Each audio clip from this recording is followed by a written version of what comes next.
Ayan po. Kitang-kita nyo ang isang bata na naguhukay ng paglilibingan ng walang kamuang-muang na aso. At ayon sa aking sapantaha, nakikita po ninyo, humahalakhak ang hunghang at nababaliw at nagagago. Ayan po, kita-kita nyo, binabaog ang panchon.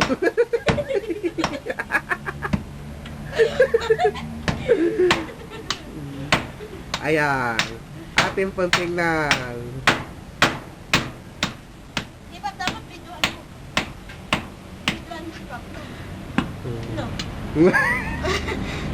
Ito mo, kanyang pinatay na walang kumangwang.